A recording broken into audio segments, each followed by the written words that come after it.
Let's make lemonade. Let's go to work. That's the signal. Go, go, go, go, go. It's beautiful.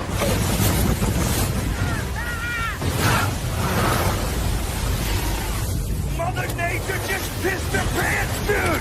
Wake up and hit the ground running. It's The Rush, presented by Willis Auto, with Travis Justice and Ross Peterson bringing you raw, unfiltered, and unapologetic talk about sports, life, and everything else that matters.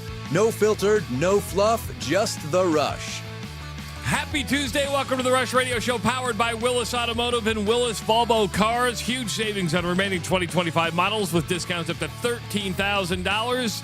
Start your buying journey today at willisauto.com. If you're listening on the audio stream at therushradio.com, the Rush Radio Android app, or the TuneIn app, thank you so much.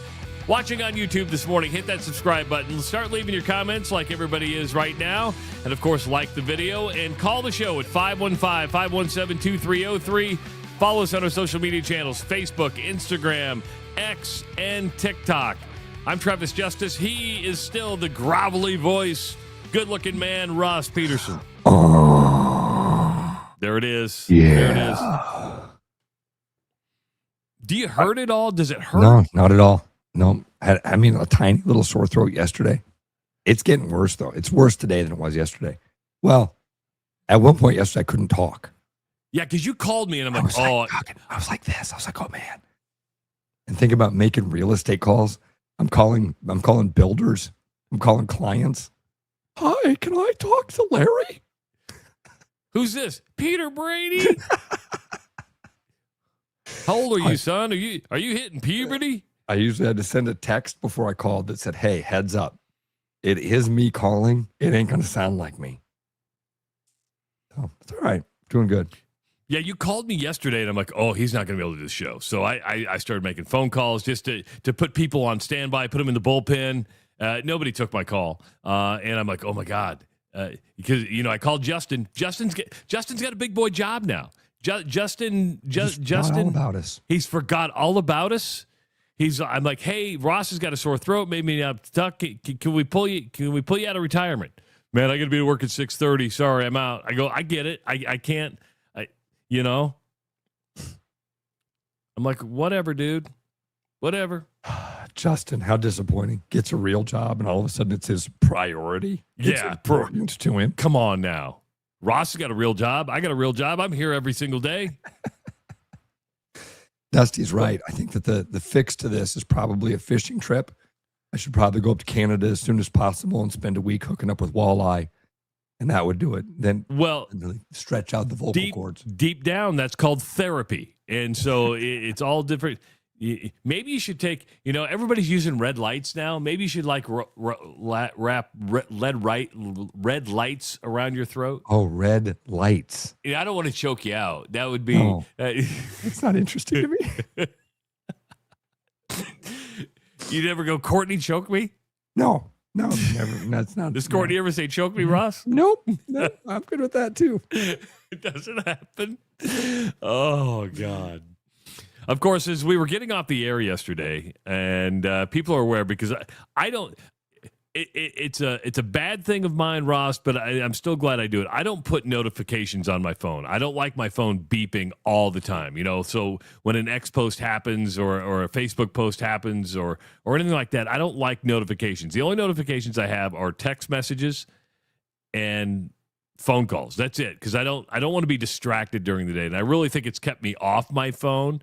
Because I remember when I had like every X announcement, it's like, geez, would you just stop? Especially when you follow a lot of people. But the downside is I do believe I miss a lot of breaking news when it happens. The good news is our listeners have their notifications on, and they let us know right at the end of the show that Pete Thamel was reporting that Ben Jacobson was reportedly going to take the Utah State job. Took about a couple hours for that to become official. The surprising part of that, and you never see this, and that is UNI had its coach's press conference scheduled for yesterday. So they had Todd Stepsis. Man, that man has a head of hair, doesn't he? He just has like the best head of hair. And they had like softball coaches and Ben Jacobson. Ben Jacobson actually got up. I noticed probably the first time ever he wasn't wearing Panther gear. He just wore a straight black quarter zip, but got up and talked about it, which is classy because he gets on a plane. He's going to be introduced at Utah State today. He's never going to do another press conference. So for 25 years, 20 as a head coach, to get up and take questions, that's pretty classy because that doesn't happen when guys bolt out of town. He's a classy guy, man. He's been that fits with the Ben Jacobson we got to know these last 20 years. It's a really good career. Like I said yesterday when the news was breaking, I apologize. I think that the right response here is thank you. And I haven't seen, like, I'm going to continue to go to Tyler because he's kind of the guy in our comments section that's our resident Panther fan. So Tyler, you're carrying a lot of weight here today, buddy, because you're speaking for all UNI fans. But I haven't seen Tyler be upset about it. I mean, I've actually seen Tyler have some things like really glad to see. In fact, he posted something earlier, right as we were starting the show, about when Ben landed.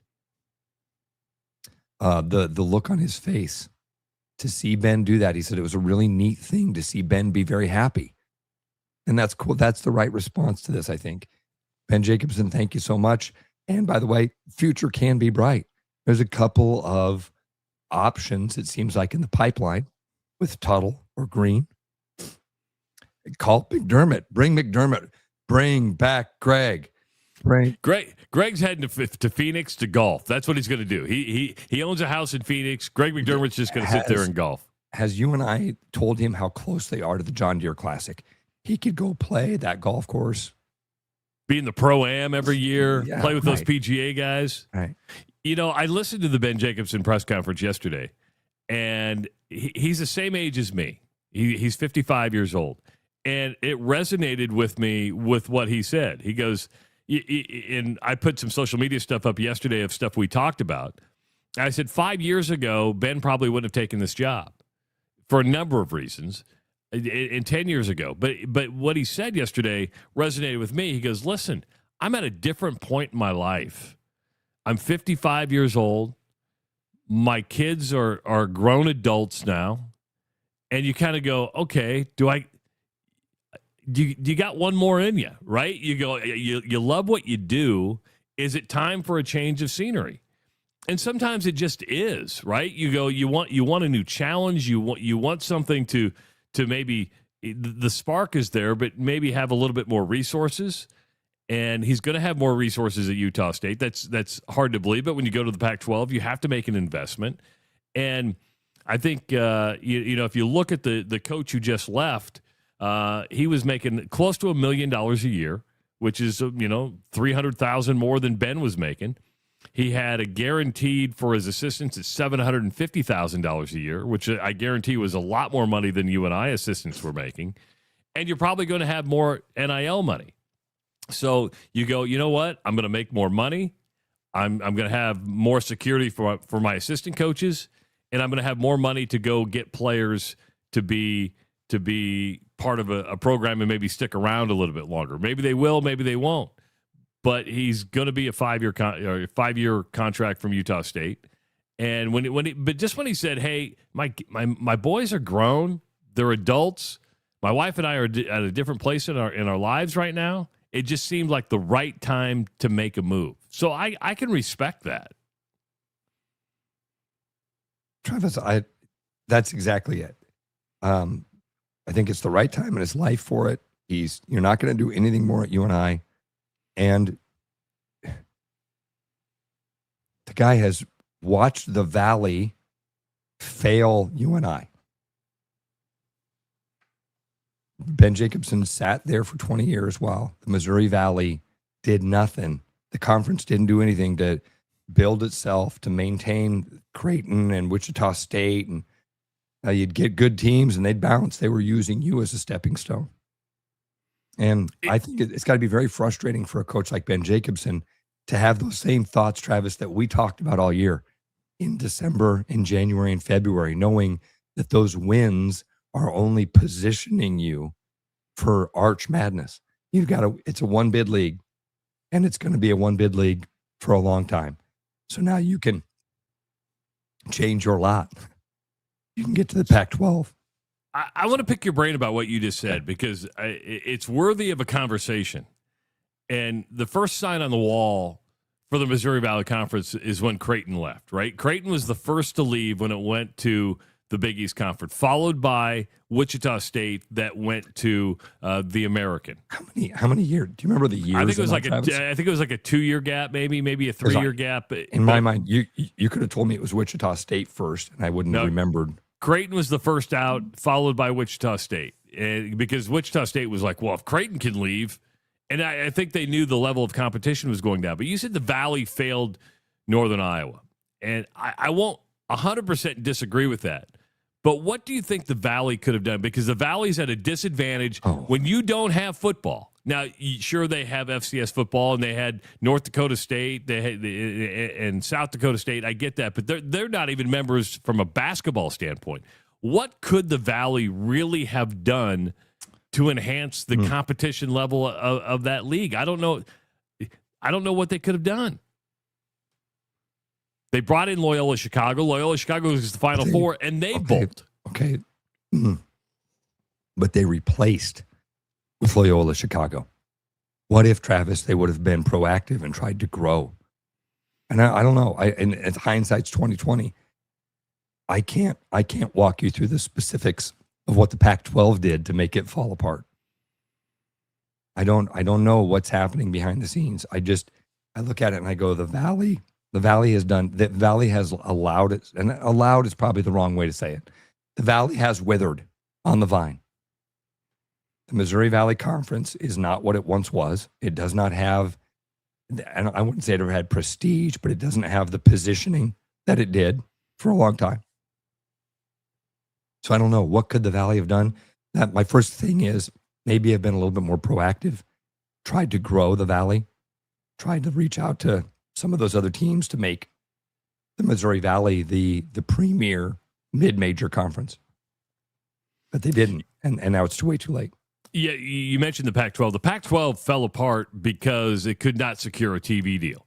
And what happened was you had Washington, you had Oregon, you had USC, UCLA that were thinking short-sightedly. And I understand why you do, because, opportunity only knocks once, and you have to kind of weigh the pros and the cons.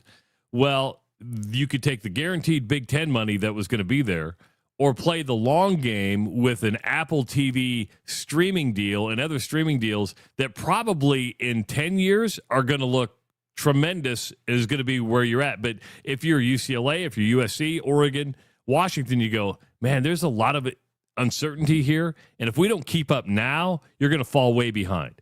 The new Pac-12 is it a great league? Not really. However, you have a lot of advantages. You do have a brand in the Pac-12. Whether you like it or not, there is a brand name there that still kind of resonates. You still have two anchor institutions in Washington State and Oregon State that are pretty good-sized schools. You had Gonzaga come in from a basketball standpoint, which is going to help that league out tremendously. Is it going to be considered a Power Four? No. I wouldn't even put the new Pac-12 on the level of the Big East Conference. The Big East, from a basketball standpoint, is much better than the Pac-12. But it has more money to work with than a Missouri Valley Conference. It has more money to work with than a West Coast Conference, and therefore provides more opportunities. Now, you might be wondering, why would Utah State be interested in Ben Jacobson? Well, first of all, he wins, and he's a proven commodity. But also, I think it's the loyalty of wanting to stick around. Ben Jacobson is the 5th head coach of Utah State in the last 5 years. It's incredible. And I think they said, hey, we want stability here. We need somebody who's going to stick around, build within the community, be loyal, and not be looking for the next job. And before they joined the Pac-12, I get why you went to Utah State and went, okay, where am I going next? I believe they think Ben Jacobson will get there and go, I'm here. I'm 55. You signed me to a 5-year deal. If I win, we just keep it going, and I'll ride out the sunset. And is it in Logan, Utah? I think that's where Utah State is. But to have 5 head coaches in 5 years, and still be able to win, that's what's impressive. Now you got to be able to keep those players around. And think about it, Ben Jacobson had, 11 returning players on this year's squad from a year ago? That's unheard of at the Valley level, and you win the league. Probably why you won the Missouri Valley Conference tournament, because you kept all those guys around. So a lot of people, Ross, upset yesterday because people like to be upset, and I didn't have a problem with it. When the Utah State coach left, he's going to Cincinnati. They're going to get $3.1 million in return for his services because that was the buyout. Ben Jacobson had a zero buyout on his contract. Yeah. And a lot of people are like, who negotiated this deal? Why would you do that? Listen, he gave you 20 years as a head coach. 20 years as a head coach. Also, he's had, 5 different athletic directors or 3 different athletic directors in the last 5 years? You're talking about a guy who's been through the ups, downs, not a stable situation by any means. He shouldn't have a buyout. Maybe I'm crazy there. No, you're not. No, you're not. There's a math. There's a very simple math. So you just said the Utah State coach, he's there his first year. Cincinnati wants to get him. They got to pay. Let's look at Kirk Ferentz. Right? If we all know, we've all followed Kirk Ferentz's buyout because we've all wanted him fired and rehired and a statue put up and burnt down and everything, right? And we've watched as the years go, the buyout goes down because what you've got left is smaller and what you've given is bigger. Now apply that to Ben Jacobson. And on top of that, the biggest factor in a buyout, how much money is the program actually generating? Iowa football and UNI basketball. There's a difference there. There's a gap. So you start doing all that math, and I think it makes pretty good sense as to how there's a $0 buyout for a UNI basketball coach who's been there for 20 years. I think the 20 years is the big factor for it me. Is. Now, it is. Now, is Seth Tuttle is hired as the next basketball coach, gets a 5-year deal, and you win and you want to leave? Well, that's a different story. Yes. You haven't put in the mileage. To me, the reward after 20 years is, hey man, if you ever leave, go right. Thanks. Yeah. Right? Just absolutely thanks. Because Utah State, that probably factored in going, oh, we don't have to buy out Ben? Okay. And we're getting $3.1 million for the guy that went to Cincinnati? Okay. It's a win-win. What's next for UNI? Is UNI a good job? And I don't mean, Tyler, don't get mad at me for asking the question. I think it's fair to ask. It's a good job for the right person. This is all about people. It's all about people. It's a good job for the right person. Don't expect a person to stick around for 20 years, though, if they win. Just don't expect it. Hope for it, but don't expect it. Well, I want to ask the question to you, but I want to add some words into it. Okay. Is UNI a good job in the Valley? I'm struggling with that. I really am. I'm struggling. I'm struggling with it because you're talking about an institution that has 2 other major Division I programs in the state, which hurts it, right? Yeah. Ben Jacobson made it. I think Eldon Miller made it a good job. I think Greg McDermott made it a good job. I think Ben Jacobson kept it as being a good job. Mm-hmm. But the thing there you have is continuity. You have familiarity. You have a culture, and jobs are what you make it. But on the outside, now that it's just sitting there empty, it's a good job. It's probably not a great job in the Missouri Valley Conference. Tyler says, Tyler, I want to push back on this one.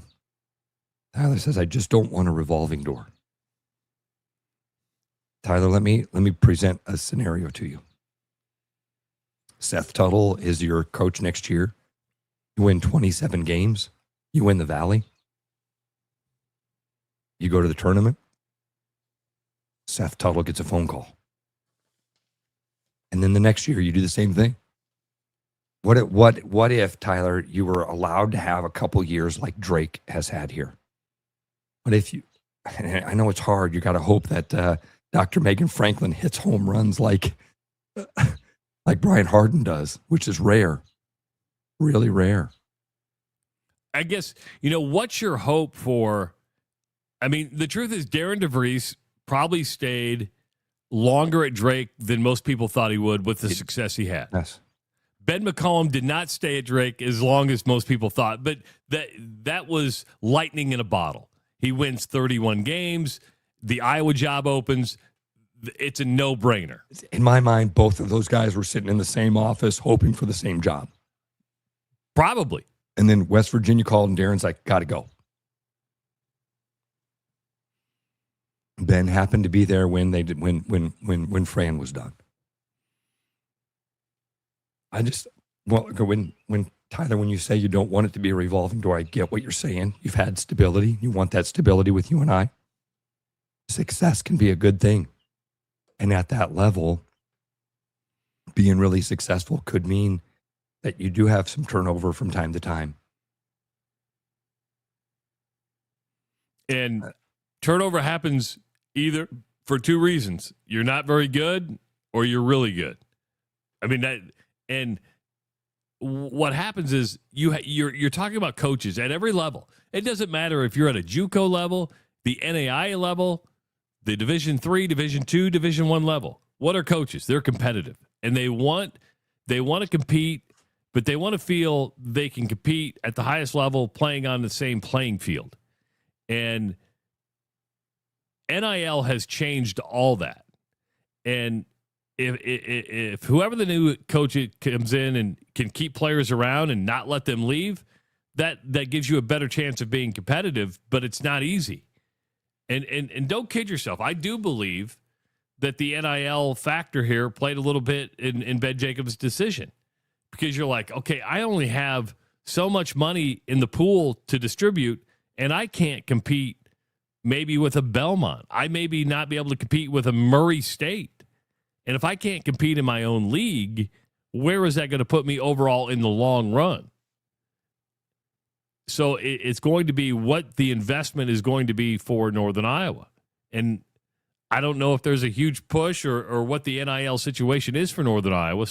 They're getting paid, but they're not banking. All right. They're not, it's not life-changing money.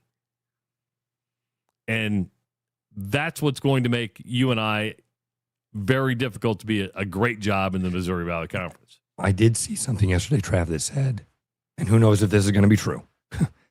People get sold on jobs the same way they sell themselves on jobs. Utah State apparently, allegedly did tell Ben they're going to give him one of the highest NIL packages in that new Pac-12. The guy can spot talent. The guy can coach. I'm interested and excited to see what happens with Utah State. They're not anywhere near us, so it's going to be easy to root for them and kind of keep an eye on them. And as Utah State pops up, it'll be something to go, oh, yeah, that's where Ben is. How they doing? I hope they're dominating the Big 12 or the Pac-12 next year. Yeah, that's the fun thing is that I won't lose track of Ben Jacobson, just like I haven't lost track of Dana Altman, what he did at Oregon. I'm sure a lot of people followed Greg McDermott. Hell, people followed Fred Hoiberg at Nebraska. Whether you liked it or not, you still kind of keep track on those. And because you want to go, can he replicate what he did at Northern Iowa? But I tell you what, 20 years at one place, you don't get that in the corporate world. Rarely you get that in the corporate world. And you sure as hell don't get it in coaching unless you're at a blue blood. Go ahead. Let's talk about some of those former coaches. We didn't root for any of those guys. I did. I rooted for Greg and Dana because I know them personally. Yeah. Yeah, we didn't. Steve Alford. I always followed. I never rooted for Steve Alford, but I followed him. I always kind of made sure of just kind of, hey, what's he doing? He had good success at New Mexico. He had success at UCLA till he didn't. I got one. Tom Davis. We were rooting for Tom Davis at Drake. Yeah. I don't think anybody was rooting against Greg when he went to Creighton. I mean, that was right. Because people like Greg, because he's such a likable guy that it was like, oh, we don't want to fire Greg because he's so nice. It worked out because Greg got a job. He got to get out before he got fired, and Fred Hoiberg took over, and Creighton excelled, and Iowa State excelled at that point. So everybody kind of, we're all happy. We all won. Yeah. This one does. I only bring that up, Travis, because Ben's different. Maybe it's the UNI thing. And I'll be honest. I always liked Darren. Darren went to West Virginia. I wasn't rooting for Darren DeVries to have success. I'm certainly not rooting for him to have success in Indiana. Larry Eustace left. He was out of sight, out of mind. I didn't pay attention to what Larry was doing. Fran had a year at Penn. I didn't even know. I didn't even pay it. I forgot all about it until it was like, oh yeah, by the way, Fran McCaffrey's back in the tournament. Like, oh geez, I forgot he's coaching. Ben, there's something different about Ben in that list of coaches that I've mentioned there. I don't know what happened to Wayne Morgan when he left Iowa State. I can't. What did happen to Wayne Morgan? I don't even know. Most coaches, when they leave our universities or leave our state, it's out of sight, out of mind. Maybe it'll be the same with Ben, but I do have kind of a soft spot. I like the guy. There's no competition with Iowa, or very little competition with Iowa State, UNI, and Drake. I'll be rooting for him. Hey, folks, when you're looking for a mortgage for your next house, you're going to get that mortgage from Gary Presnell at Northwest Bank. He's been financing homes for 25 years. Gary's been the state of Iowa's top producing mortgage banker the last 8 years. That means he's really, really, really good at his job. And he offers a variety of loans like VA, FHA, IFA first-time buyer loans, and conventional and new construction loans with approvals done locally by Northwest Bank. And those approvals can happen within 30 minutes after hours during the week or even on weekends. You want a trusted local mortgage professional with years of experience to handle your largest purchase you're going to make. You can trust Gary to take care of you. Call him at 515-975-6767. It is the Rush Radio Show, powered by Willis Automotive. The Rush Radio is now on the free TuneIn app, allowing you to enjoy the show on Apple products and Android Auto. Download the free TuneIn app and search The Rush Radio to take Travis and Ross wherever you go. With the Iowa Lottery's new Millionaire for Life game, you could win $1 million a year for life. That could make you a My Dream Job is No Job millionaire. A front row tickets to every show millionaire. A hire a personal glam squad for you and your bestie millionaire. Yep, a little further. Or just to never run out of your favorite pickles millionaire. With Millionaire for Life from the Iowa Lottery, And these. you can change your life for life. Play today. When you work with a company like Mr. Electric that goes above and beyond and makes the customer their priority, that is just a real joy to encounter these days. It was a fairly complicated project and it was intimidating. They made it look so easy and they were very professional, very clean folks. They thoroughly explain what they're going to do. It's clear that they're experienced and that they know what they're doing. Having professionals out there that can do that for me, that gives me a lot of peace of mind. Keep your edge with Body Armor Sports Drink. Bold flavors, electrolytes, and hydration that goes the distance. Grab Body Armor before the grind, during the game, and after the win. Body Armor Sports Drink. Hydration that's real and better for you. Pick up Body Armor Sports Drink on your next grocery store run or convenience store trip. With over 260 beers on tap, El Bait Shop isn't just another craft beer bar. It's the best. Beer lovers know El Bait Shop, 200 Southwest 2nd, Des Moines.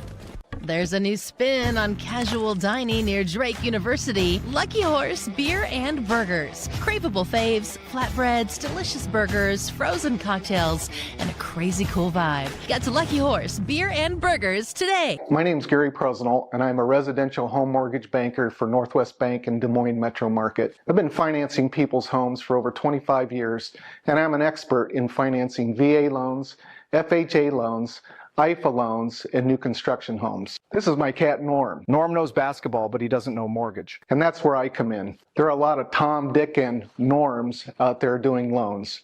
So don't just trust anyone with your home loan. I'm your local, trusted, experienced expert. Please call me. I would love to help you. Call Gary at 515-975-6767 or find his profile at nw.bank. Member FDIC, Equal Housing Lender. Brendan Santone here for Willis Cadillac. I'm bringing in March with some decent weather and some great deals and some 25s. We have two 25 XT5s left in stock, as well as two 25 Cadillac Lyrics available. Low APR, as well as great lease deals on all these vehicles. Come get one before they're gone. Stop in and see us over in Clive at Willis Cadillac, online at williscadillac.com, or just give us a shout. Hi, it's Noel. If you're thinking about popping the question, start with a jeweler you can trust. At Fiscus Jewelers, we offer the largest inventory in Ankeny, featuring stunning engagement rings and rare and forever natural diamonds, pre-screened with advanced technology. If you don't see exactly what you're looking for, we'll custom design it together, and our CAD drawings are always free. And when it's time to say I do, don't forget the guys. We offer the largest selection of men's wedding bands around. Fiscus Jewelers, your jeweler for life. Back to the rush. Strong opinions, weak filters, and just enough sense to stay on the air. It's the Rush Radio Show, powered by Willis Automotive. Are you looking for a lunch or dinner spot that always hits? Head to Fong's Pizza. Perfect for a quick downtown lunch, happy hour with coworkers, or dinner before a night out. Fong's Pizza, downtown Des Moines. Fun, flavorful, and anything but ordinary. You know, Ross, it got warm in the house last night. It was warm yesterday. I slept with the windows open. Did you? Yeah. You know, I always, it's moments like last night when I want to reach out to Josh, your Priority One, and be like, am I doing the right thing? Am I, by opening the house up and letting that humid air in right now? Oh, that's a good question. You know who we should ask? Josh? We should ask Josh from Priority One, who joins us now on the Rush Radio Show. Last time we talked to you, you were in your van. Now you're like in the office. You're moving on up. Looks man. like a studio. You're in a studio. Let's call it that. I'm still just going off the phone, so it's not like I have a setup or anything, but it looks good. I am currently inside. I'm not in a van, so. So Ross asked a really good question. You know, he's sleeping with the windows open, letting that humidity in. Is that the right thing to do this time of year? Or does it matter? All about comfort. I mean, really it is. If you're comfortable in your house, you're going to be all right. Turn your AC on if you want to. I mean, mine was on for maybe 2 hours last night just to take a little humidity out of the air. But yeah, there's not a wrong answer. Well, that leads me to a question, because I'm like, I put it off as long as I can. Yes. You're saying it doesn't hurt it, turn it on, turn it off, doesn't matter? No, it doesn't at all. Obviously, as it starts to get warmer and you're running it more regularly, I would say you'd want to probably get it checked out and make sure it's going to be all right. But I mean, if it's not going to turn on, it's not going to turn on, whether it's now or a month from now. So, see, I'm too much of a cheapskate, Josh. I feel like I'm with Travis. I want to wait as long as I can to turn on the furnace in the fall, and as long as I can to turn on the AC in the summer. But am I causing more problems for my system by doing that? No. Okay. No. All right, cool. I would always suggest just turning it on to try, so that you're not part of the flood of people that call as soon as it gets, 90 degrees consistently. And, that's when it becomes an issue of, we don't have enough time to get out to everybody. We don't have enough time to get out to, every replacement. And it's just, there's just always a flood first thing in the year when it gets warm, of customers that need something fixed or something replaced, and can't get to everybody always. So. Yeah. So with summer right around the corner, it was like in the mid 80s yesterday, and people may not have turned their air conditioning on, but as you get closer to summer, what should people do? Besides, they should call you or go online at callpriority1.com and schedule maybe a routine maintenance. And what happens with that routine maintenance before maybe somebody gets thick into the summer of running that thing? Biggest thing is we're going to check every component that we can. There's a lot of components in there that over the winter, they can degrade, they can fail. Great thing is, a lot of us being out in the country, a lot of rodents, they enjoy getting up inside those air conditioners, and they decide to chew on some wires. Instead of a fireworks show the first time it turns on, we can at least we can figure out what's going on. We clean it out. A lot of the time, the end of the season, nobody cleans it before it's done. So a lot of that dirt and debris stays inside the condenser outside. Yeah. So it starts out struggling. So we get it all cleaned out, get it ready for the season. Make sure that, the indoor unit is also working as well, because it also uses the blower from the furnace. So we make sure that that's working right. Check the filter, pretty much just make sure it's in tip-top shape that it can make it through the season.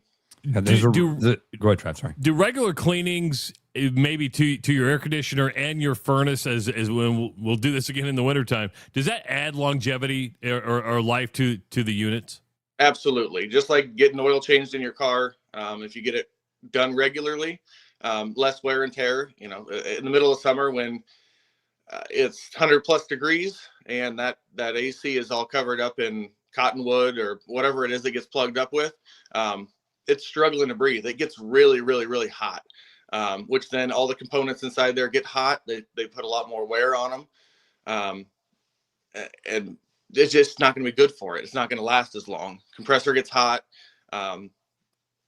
Everything fails as it starts to get that warm in the condenser outside. All right, I got two things from listeners I want to share with you, Josh. First one is Joe says, my AC won't turn on. How's he get a hold of you right now? 515-675-4445.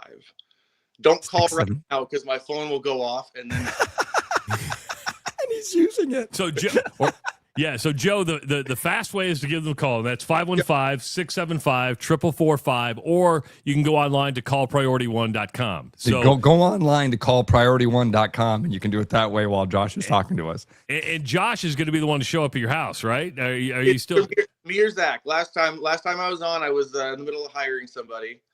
He is on. Cool.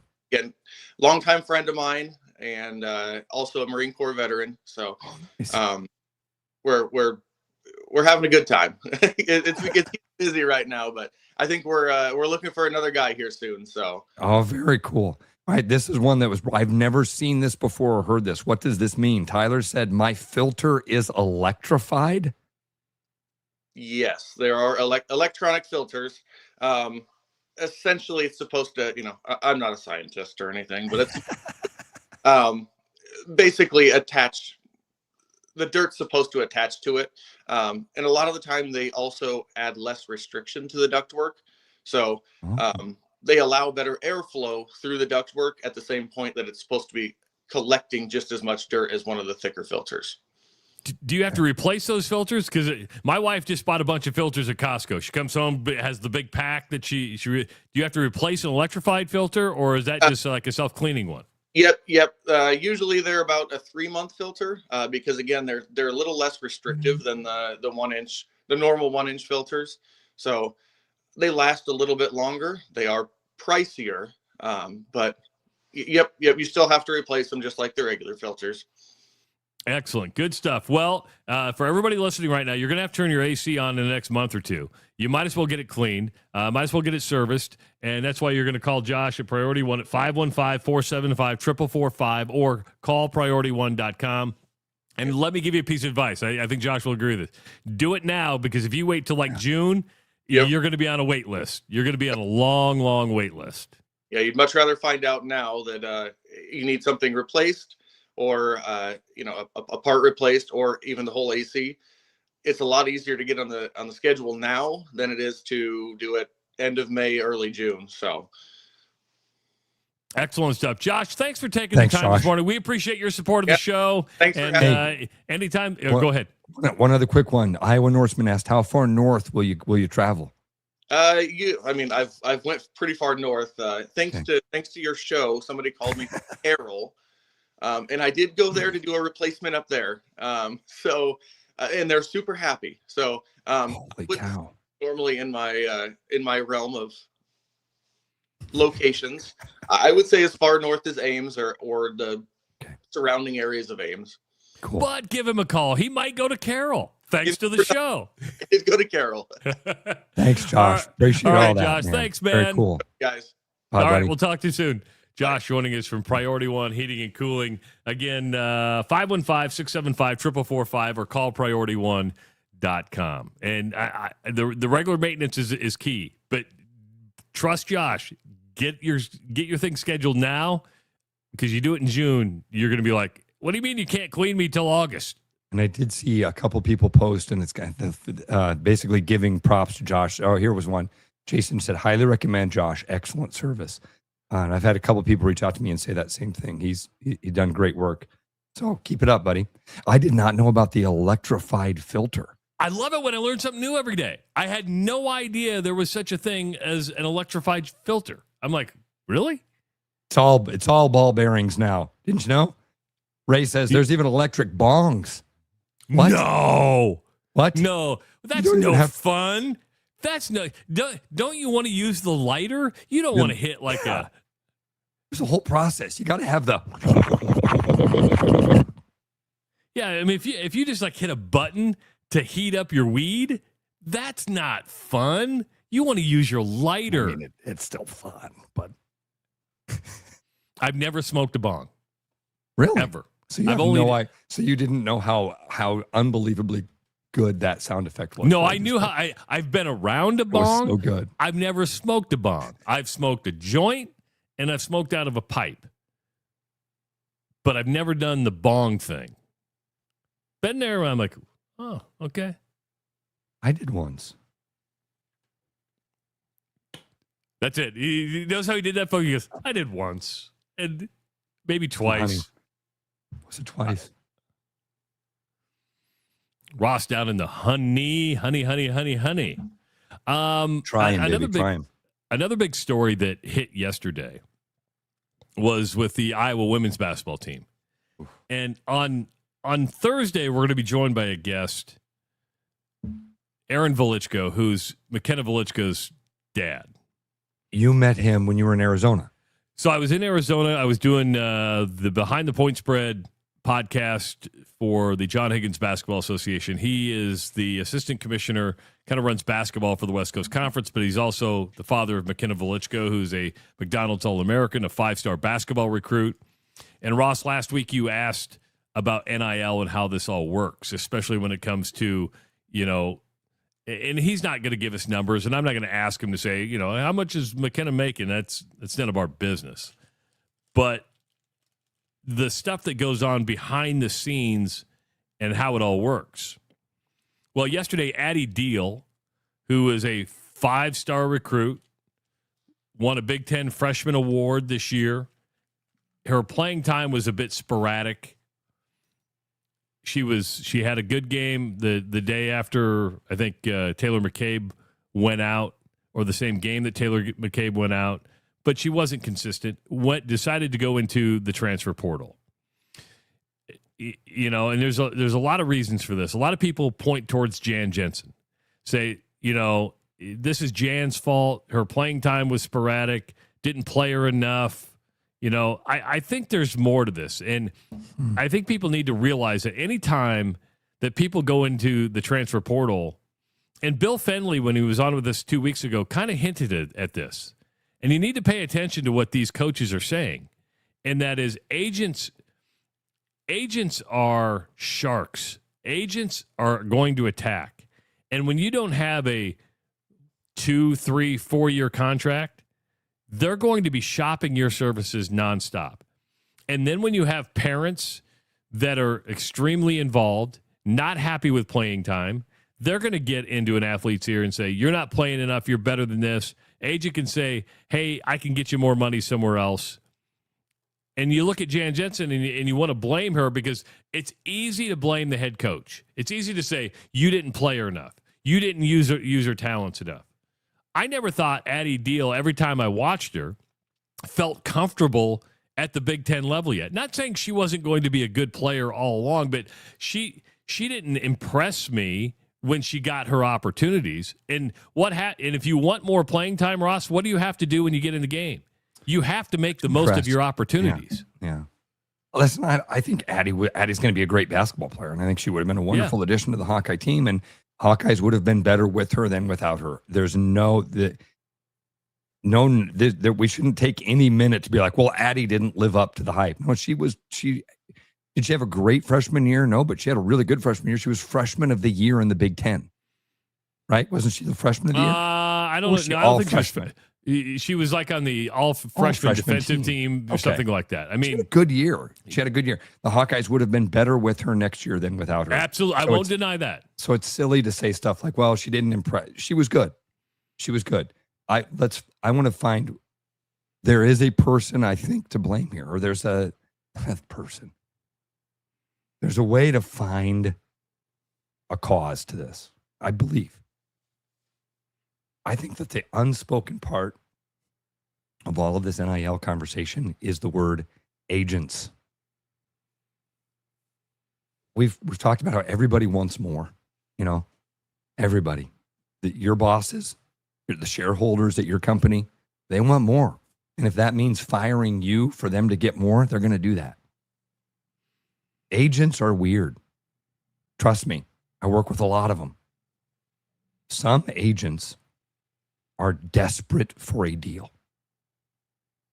And when an agent wants more, or an agent needs a paycheck, their first priority is not your interests. And an agent wants more. They're not happy with the 10% of the deal they got. They want 10% of the next deal that's larger. Because damn it, inflation. World gets more expensive. Groceries are going up. I need more money. So what am I going to do? I'm going to call Addie Deal and I'm going to say, hey, this is bullshit.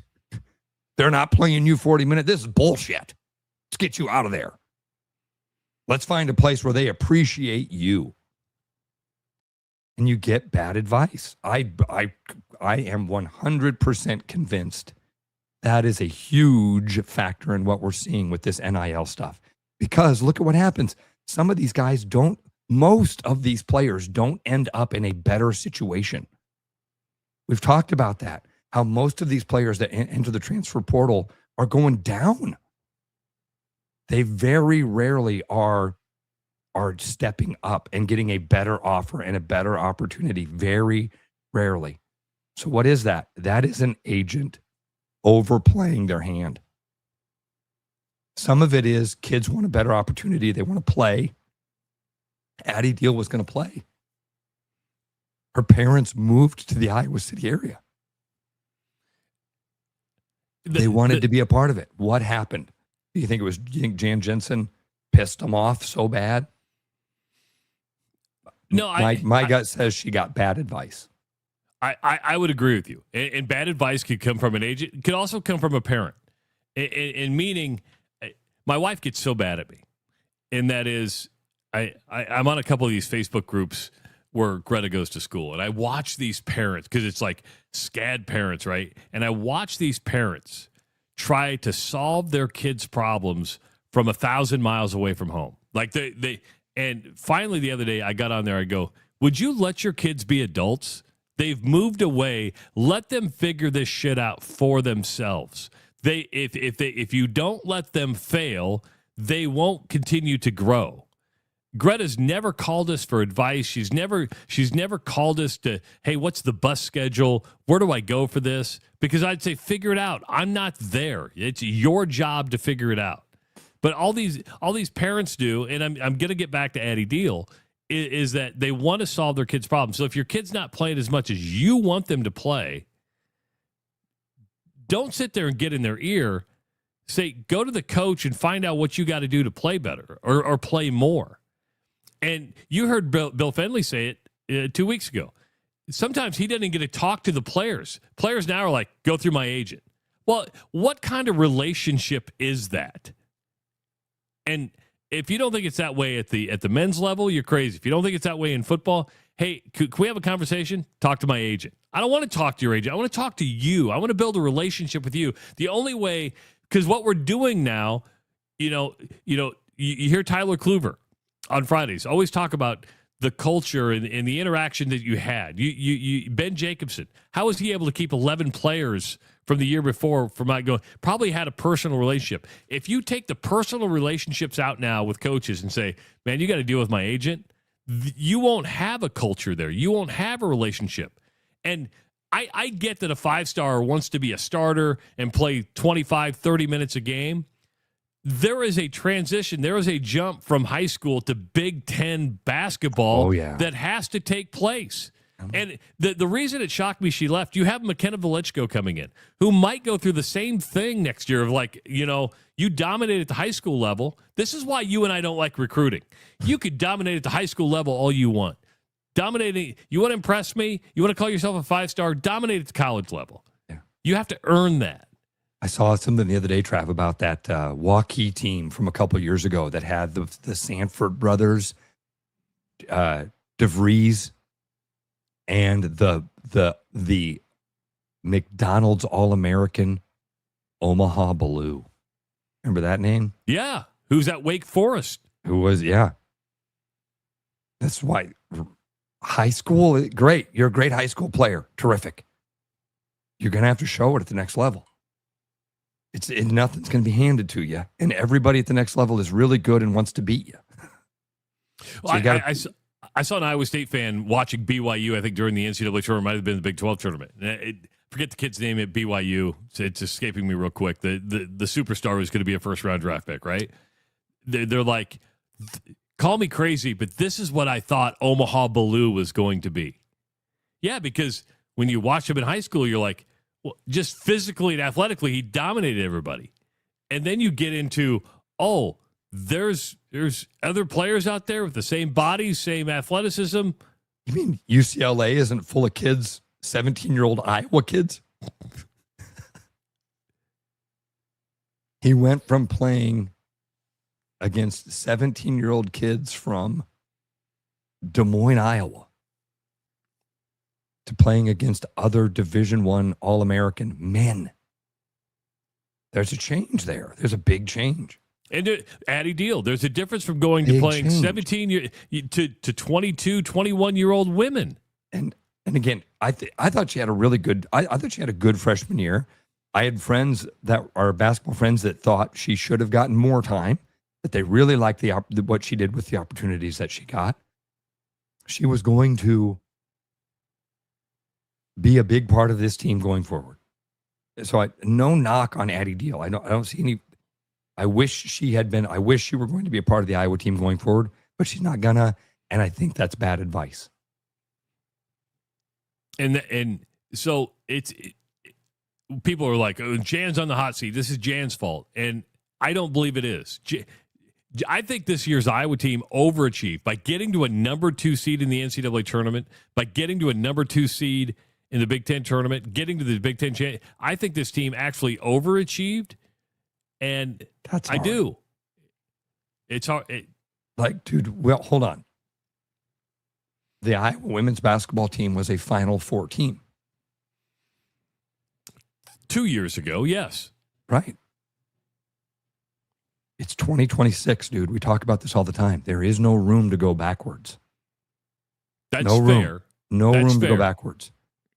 You've got you just had the greatest impact person of all time wearing your uniform. You got to take advantage of it. And steps back right now are not going to be forgiven. And I can't say them being a 2 seed. I think that's where the expectations should be for the Caitlin Clark program. I think it should be every year. That team should be getting the top recruits. We saw what happened when those girls all walked into Carver Hawkeye Arena and went, oh my God, the house that Caitlin built. Holy cow. Like, I've dreamed of playing here. Use that. Use it, because it's going to go. Are. Are they? Because you just said a 2 seed was exceeding the expectations. I think people, let me back up. And I agree with what you're saying. I do think there were people who thought hey, this might be a little bit of a rebuilding year. They didn't know how good Ava Hayden was going to be. Ava Hayden, I don't know if I think they thought they would be competitive. They would be in the NCAA tournament. They should have, being a number 2 seed, they should have got to the Sweet 16. They did not play well towards the end. I'll concede that. I think people thought they were going to be a tournament team. I don't know if they thought they were going to be a number 2 seed. I don't know if they thought they were. I know that's the expectation, but sometimes even after when the star leaves, there can be a little bit of a dip. Yeah. Dude, but I appreciate what you're saying. I feel like this is really picking things apart. When you were a 2 seed and didn't get out of the second round, we would look at any other program and go, that's a disappointment. That's fair. Because we judge success by March. Well, fair or not. I don't disagree that it's a disappointment. I would say this team, by not getting out of the second round, playing at home, underachieved in the NCAA tournament. So they can't exceed expectations and underachieve. They underachieved this year. They did not have the season did not end the way they hoped it would, the way it should have. It certainly should have ended with at least a Sweet 16 run. You were playing at home. There's no excuses for what happened in March. I'm going to use my own words against me because I'm not disagreeing with you, and you're doing a good job of putting me in my place. And that is the goalposts move throughout the year. You're right. I probably started the season going, okay, what? I'm not expecting much. Then, as you continue to win, the goalposts move. So I'm using my own words against me, and you brought me on board to your way of thinking. 515-517-2303. That is the number to call. Go ahead. And I'm not calling for Jan to be fired. No. People, that was some of that social media channel. Like, is she on the hot seat? They were blaming Jan for Addie Deal leaving. Now, she decides playing time, so maybe there is a little of that. But, like a lot of coaches, you've got to be consistent. And when you find a lineup that works, you kind of tend to just go with it. It wasn't like Addie Deal didn't get opportunities. I watched many opportunities where she wasn't great in there. She was up and then she was down. And you can say, well, you got to play her more to get her that. This is Division I basketball. This is a professional sport now. You got to win and lose, and you're going to go with the horses that are getting it done for you. Hey, don't forget, coming up on Friday, it's the Iowa Lottery Weekly Woo-Hoo. That's right, the Woo-Hoo. So how do you participate in the Woo-Hoo? Well, you can call the show on Fridays at 515-517-2303, or you can just go online to therushradio.com, click on the promo tab, click the Woo-Hoo, and you could just send it to us. Tell us what made you go Woo-Hoo. You can get a $90 prize pack from the Iowa Lottery. And our winners tend to even win after that. Lots of great games taking place from the Iowa Lottery right now, including the Millionaire for Life promotion, a daily draw game where you could be a millionaire for life. It is the Rush Radio Show, powered by Willis Automotive. The Rush Radio is now on the free TuneIn app, allowing you to enjoy the show on Apple products and Android Auto. Download the free TuneIn app and search The Rush Radio to take Travis and Ross wherever you go. With the Iowa Lottery's new Millionaire for Life game, you could win $1 million a year for life. That could make you my dream job is no job, you know. A front row tickets to every show, you know. Hire a personal glam squad for you and your bestie, you know. Yep, a little further. Or just to never run out of your favorite pickles, you know. With Millionaire for Life from the Iowa Lottery, you can change your life for life. Play today. Woohoo! At Iowa Floor Covering, we believe great floors start with great service. Whether you're looking for a plush carpet, durable LVP, timeless hardwood, stylish laminate, or beautiful tile, including custom tile showers, we'll help you find the perfect fit. No pressure, no pushy sales tactics, just honest guidance from a team that listens. DIY Weekend Warrior, we've got the products and advice to set you up for success. Iowa Floor Covering, floors you'll love from people you can trust. More Iowa in the Iowa Tap Room than you may realize. Housed in a building nearly as old as Iowa itself, the Iowa Tap Room greets you with a harvest of 120 Iowa craft beers on tap from all corners of the state. And the food doesn't get much more Iowa than this. The Iowa Tap Room. All Iowa beer. One amazing place.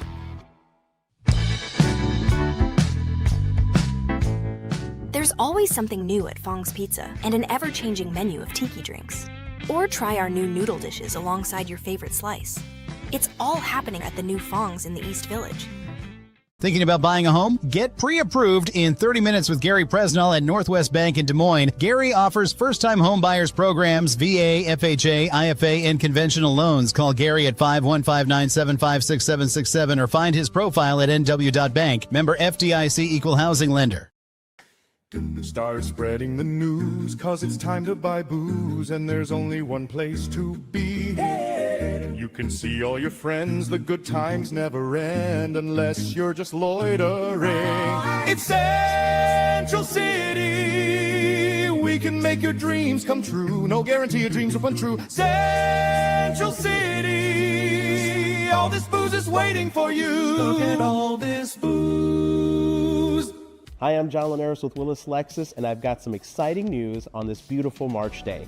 Lexus has extended their low rates of 2.49 and 3.49 on all hybrid models. And whether it's your first time leasing or your 10th time leasing, Lexus has an added value for you this month, and they're covering your first payment. And last but not least, it's that time of year where we need to say goodbye to our 2025 models. We have 4 remaining in stock with huge savings. Stop in and take a look at our inventory or visit us online at willislexus.com.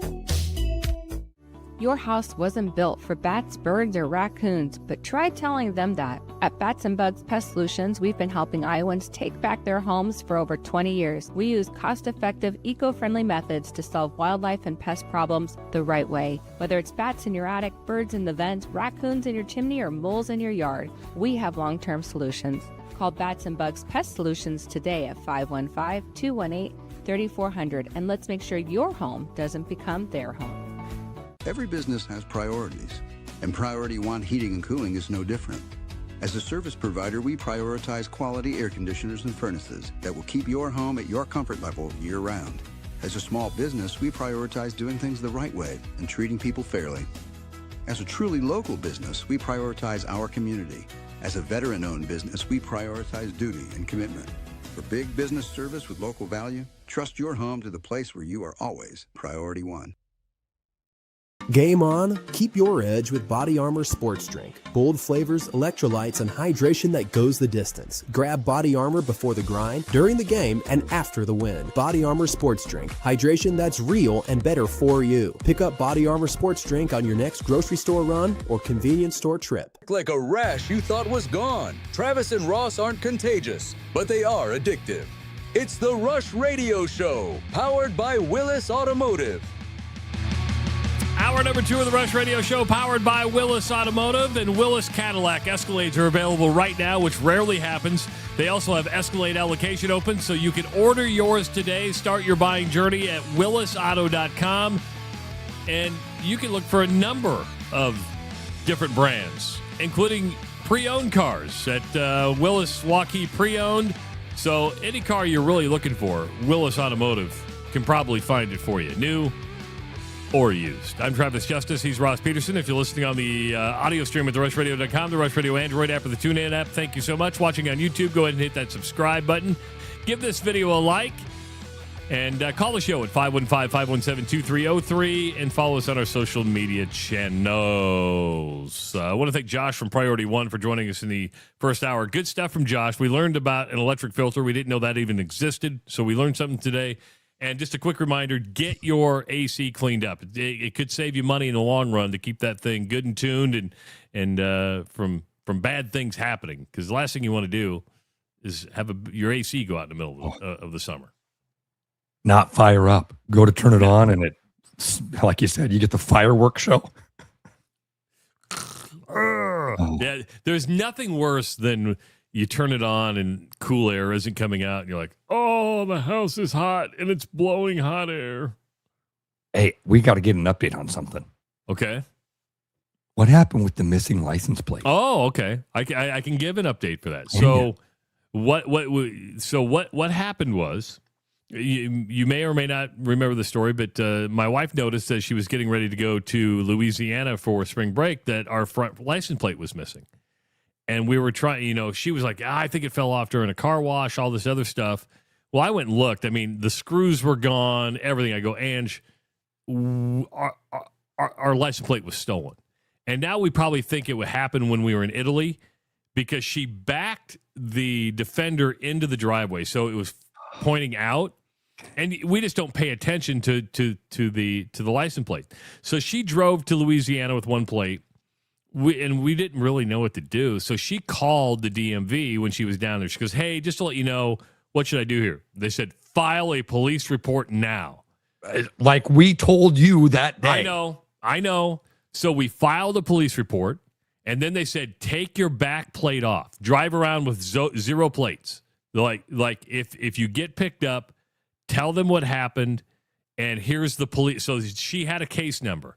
So they're like, when you're driving around Louisiana, Mississippi, you're in a Land Rover Defender with no plates. That might be a little suspicious. Did she get pulled over? She did not get pulled over, but she had a police record for it.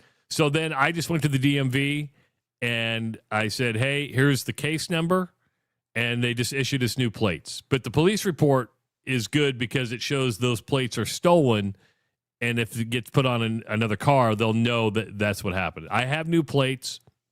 A police report was filed, but I learned something new. Yeah, it's good thing it's good thing you've got friends with nefarious backgrounds that can. Ryan asked a very good question, and I would like to ask this question too, Ryan. Why not in the garage? Well, Ryan, let me tell you. My wife and I have been married for 33 years coming up in June, maybe 34. We've owned a house together since 1994, maybe 1993. No, it was 94. I've had 3 houses with my wife. I can tell you, not in one of my houses have I ever parked a car in the garage. Now, I've always lived in older neighborhoods. Now, I have a very large home. Ross has been to my home, but one of the knocks of the neighborhood is it's a 1-car garage type of neighborhood. If you have a 2-car garage, you have a luxury. My neighbor across the street has a detached 3-car. That garage alone might be worth more than some of the houses on the block. I'm exaggerating, but I live in a commodity.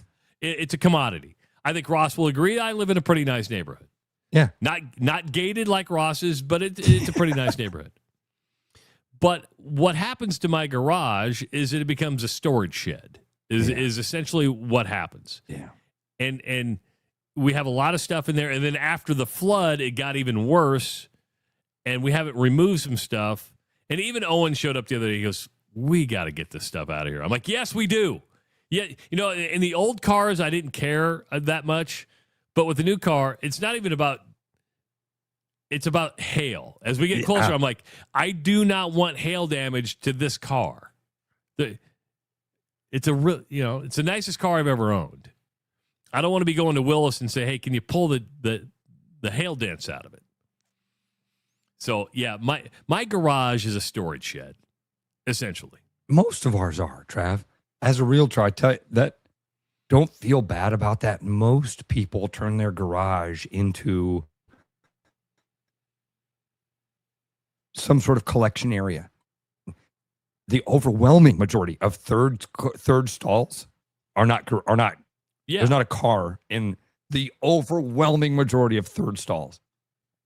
I'm helping my nephew build a home right now, and that part of that was, hey, do you want a 3rd-car garage? And of course, my dad's like, Matt, you got to get the 3rd-car garage. You're not going to regret it. Matt got to think about it. He's like, if I get a 3rd-car garage, I'm just going to fill it with junk. So instead, he's doing what's called an XL, an extra large garage. It's got an additional 4 feet on the side. So that way you can store your, snowmobile and lawnmower and stuff like that over there. Now, I helped Dusty get into a house up in Ankeny. That's a 4-stall garage because the 3rd stall goes clear to the back of the house. Is it super tall, like pull a bus in there too? Or is it just Dusty, could you get a camper into your garage? Oh, I don't think the door is big enough. Okay. I don't think the door is big enough to get like a camper or a pack of trailer in there, but it's certainly, I think the ceiling in the garage is, if I remember right. For all of you that have 4-stall garages, you live a much different lifestyle than I do. Okay? Much different. I mean, and Ross, you know this as you're helping your nephew build a house. To put a third stall on is not cheap. It's not, probably going the extra 4 feet wasn't cheap. I mean, it's not cheap. I mean, but relatively a lot. Yeah. Yeah. Relatively cheaper. Yeah. And people are saying, they have nice sheds out there I could build. Well, I've got a little problem. Space.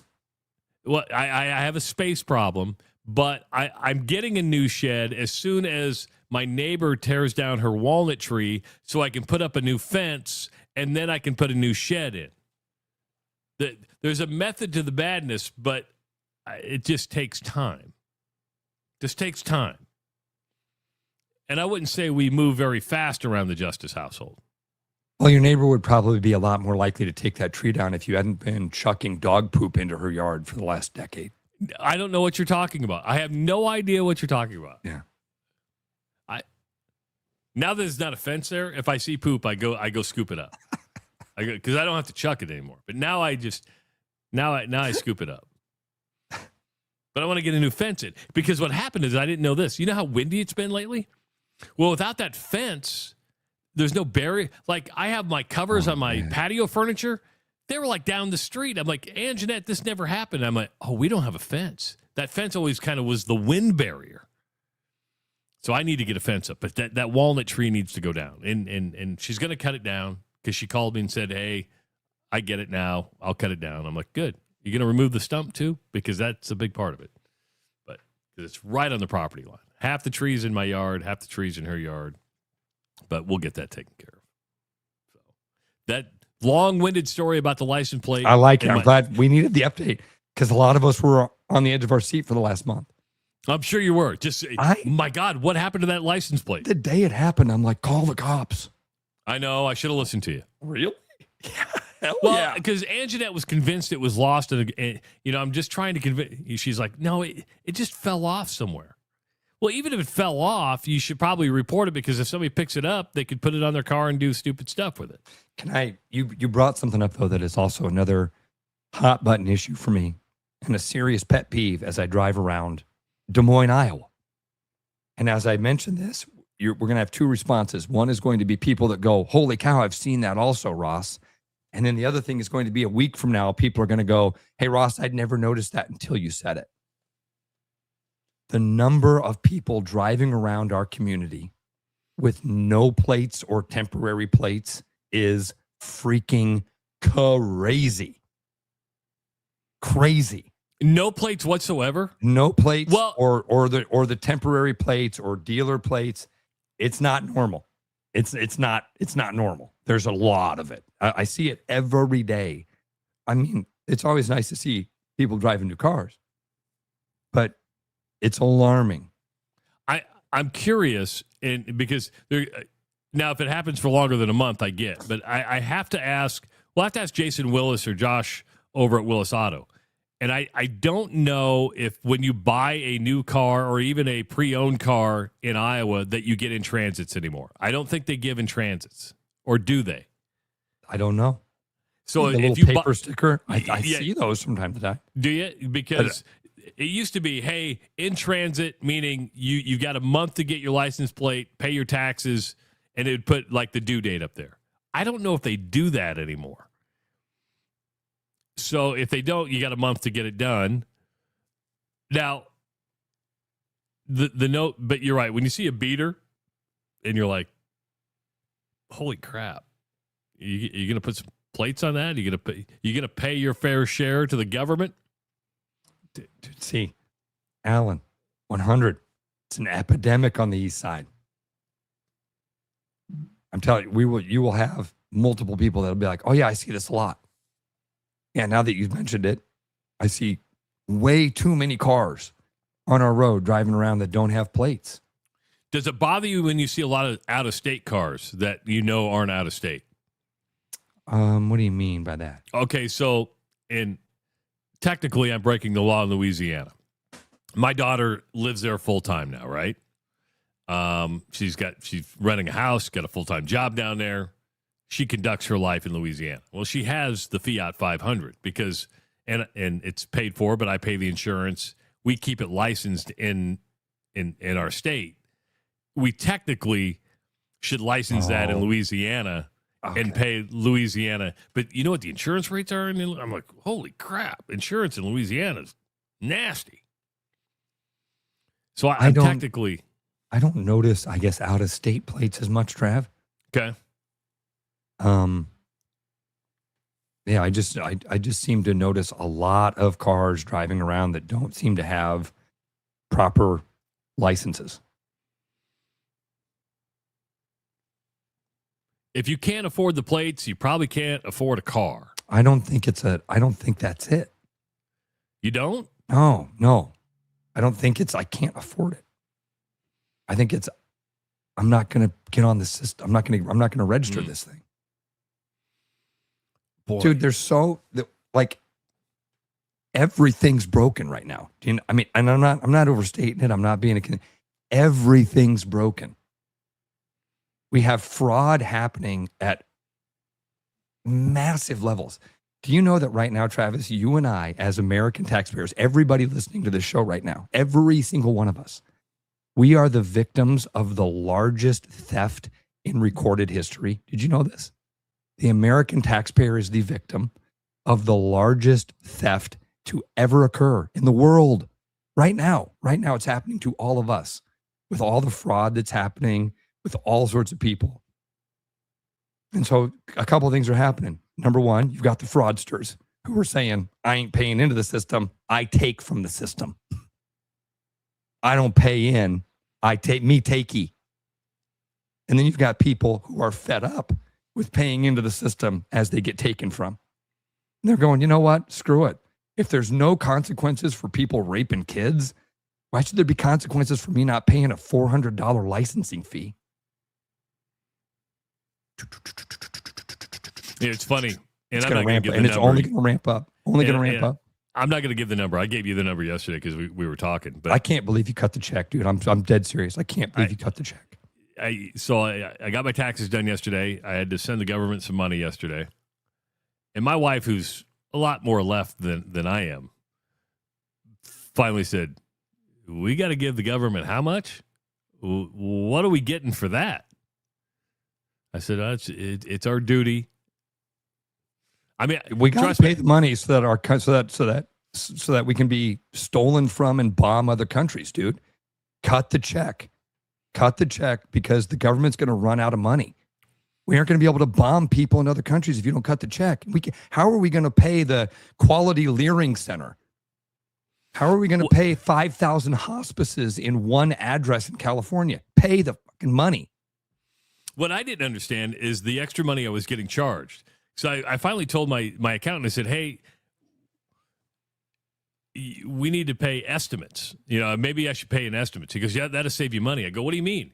He goes, well, you're getting an extra fee on this year's tax return because you're making the payment now. I go, well, that's when the payments due. I'm doing my taxes before April 17th. They're done. I'm going to pay in advance. Why am I getting... He goes, well, that's just the way it is. I'm like, it's just the way it is. What do you mean? What do you mean, Trav? I said, don't ask questions. Cut the check. That doesn't happen if I pay estimates? He goes, no. I'm like, well, let's pay estimates. Crazy. Land of the fee, home of the thief. You know, we were talking about Addie Deal and women's basketball before we ended hour number one. I want to go back to women's basketball real quick, Ross, and get your opinion. You know, the women's tournament set up a little bit different than the men's tournament. They're going to get big crowds for the Final Four in Phoenix. I don't dispute that. You know, Gino Ariamo was complaining about the setup. He did it last year. He was a lot more outspoken this year about, you know, the regional sites. There are 2 regional sites, how it's just set up poorly. And he thought, you know, do fans want that? You know, he goes, you know, our shoot around is like 6 a.m. People are, you know, you look at the numbers. Do people want to go watch some of these box scores? I think it's a bigger problem than where regionals are. I still think when you look at All 4 number 1 seeds made it to the Final Four. This is women's basketball's problem. UConn won its 4 games by 38, 53, 21, and 18. Wait, UCLA. Hold on. They won their second round game by 53. By 53. UCLA won its first round game by 53. Second round by 19. Third round by 24. Fourth round by 12.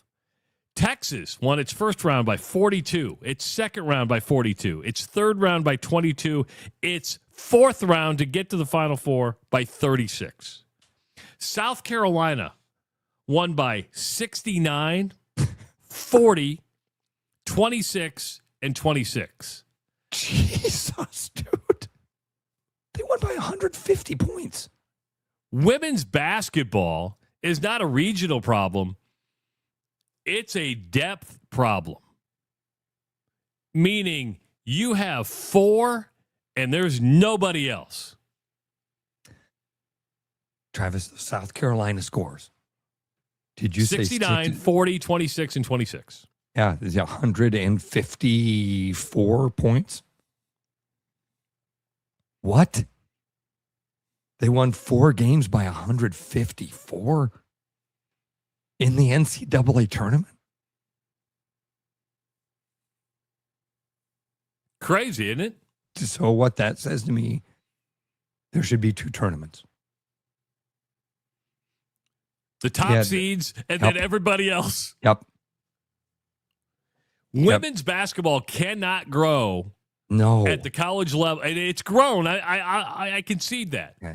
But it can't, you won't have the March Madness effect that the men's tournament has unless you get more parity and competition. It's never going to have the impact the men's game does. 100%. I don't disagree with that. It's silly to try to pretend that they are the exact same and the women's game is going to eventually eclipse. No, I don't think it's ever going to. Johnny says it's peaked. My interest in women's basketball has peaked and waned. Based on one player.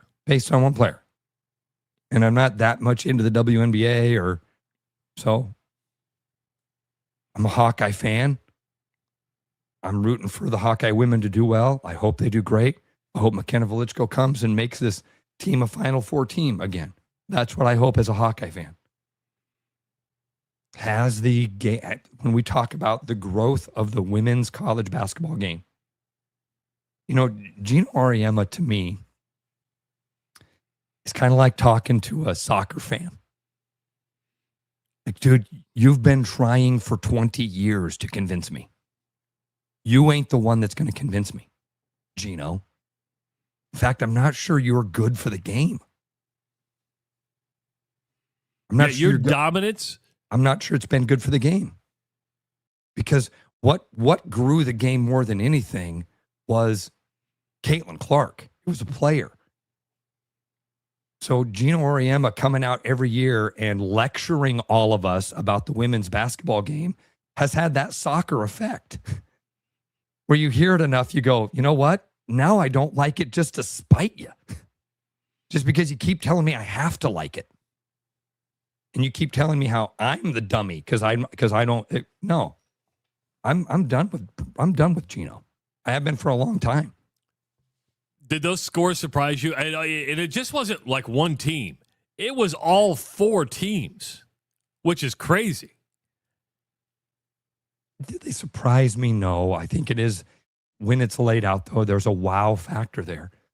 South Carolina won 4 games by 150 points in the NCAA tournament, not non-conference.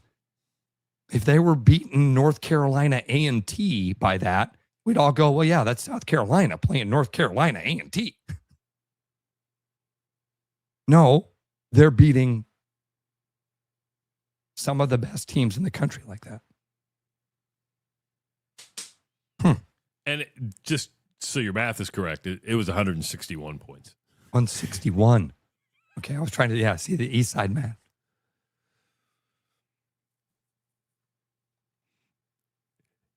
Don Rickles 69. How long until the WNBA is profitable? Well, after the new collective bargaining agreement, that's a good question. The money's flowing, but profitable and making money are two. Revenue and profit are two different things. Yes. Completely two different things. So, yeah. Revenue and profit become very separate when you call yourself a nonprofit. Yes. Magic words. A lot of loopholes in that. A lot of loopholes in those magic words. Nonprofit. Well, I was going to bring this up. I totally forgot to write in the, Iowa Norseman says women's volleyball. We talked about women's volleyball yesterday. I brought up women's professional volleyball because your dad was watching and went, this is fun. It's crazy good. Omaha has 2 professional volleyball teams. And now women's volleyball is going to take another leap in the fall. It's going to be at the college level, but this is a way to grow your game. You don't lecture to people. You just put on an event. Nebraska, which is the premier volleyball program in the country, and Missouri are going to play a match at Wrigley Field. That is freaking cool. Wrigley Field. I mean, I don't know how a volleyball court is smaller than a basketball court. I don't know what that's going to look like. I can't even envision the logistics of it. You're going to be sitting several 100 feet away from court. Yeah, I mean, remember when Nebraska played its volleyball match at Memorial Stadium? That even made more sense because you could pick people around the court, and then it was a football type, so you could have an arena type thing. A baseball field's not set up that way. I don't know. So do you think they do this, Travis? Like, where do they do it on the field? You don't put it on second base.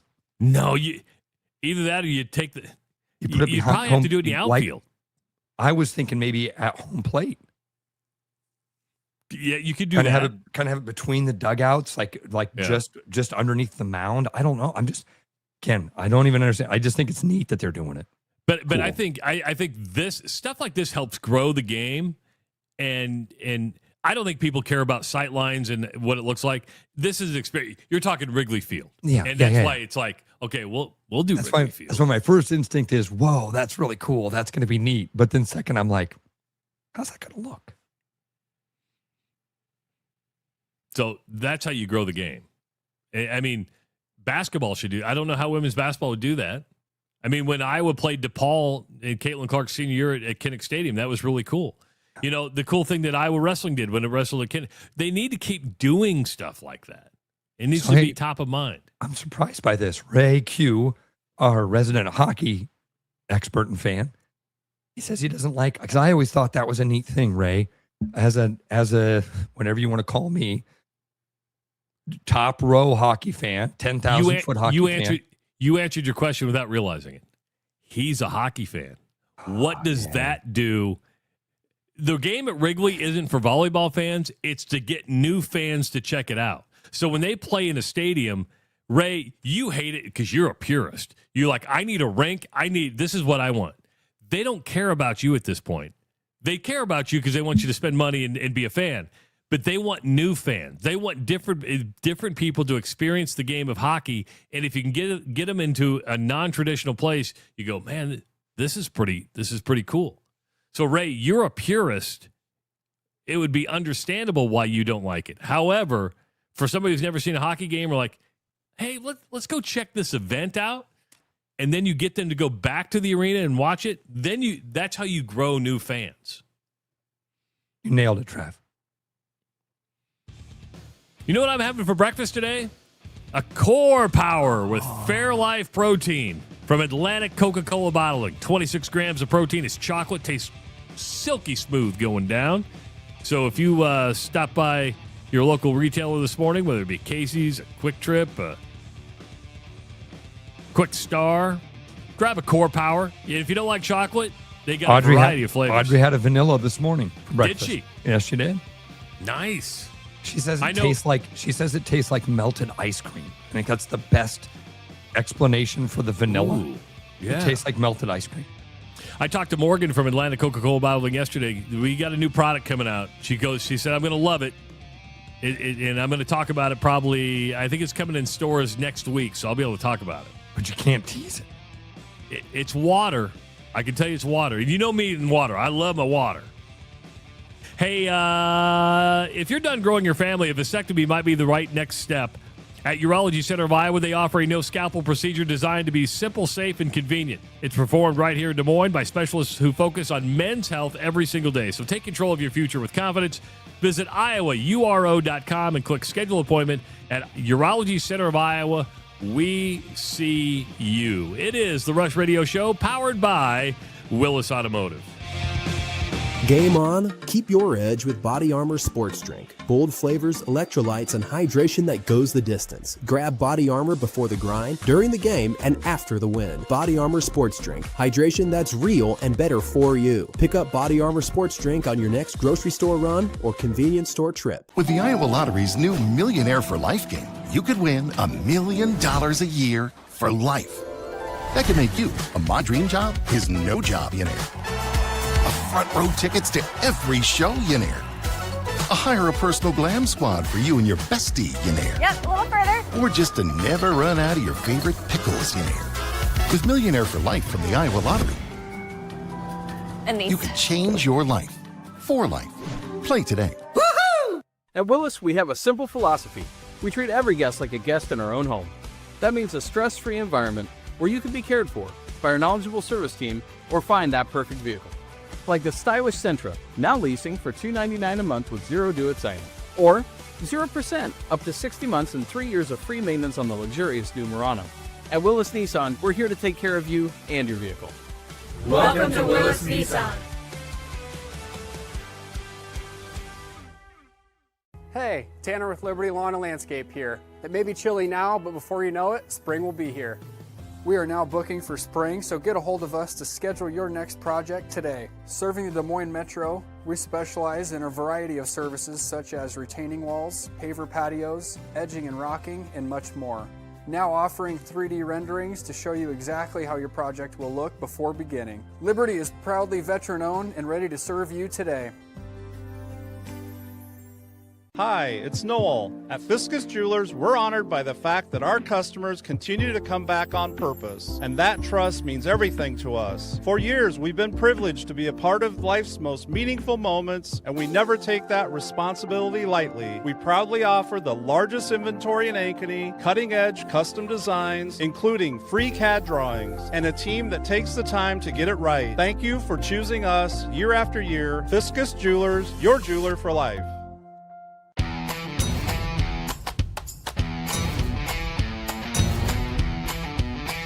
Largest selection of German beer in the world, you'll find it at the Hessen House. From Doppelbocks to Oktoberfest to Hefeweizens and Dunkels, there's no passport needed for the deliciously different beer and food at the Hessen House. So grab your friends and make it a fun night out. The Hessen House, 4th and Court, Des Moines.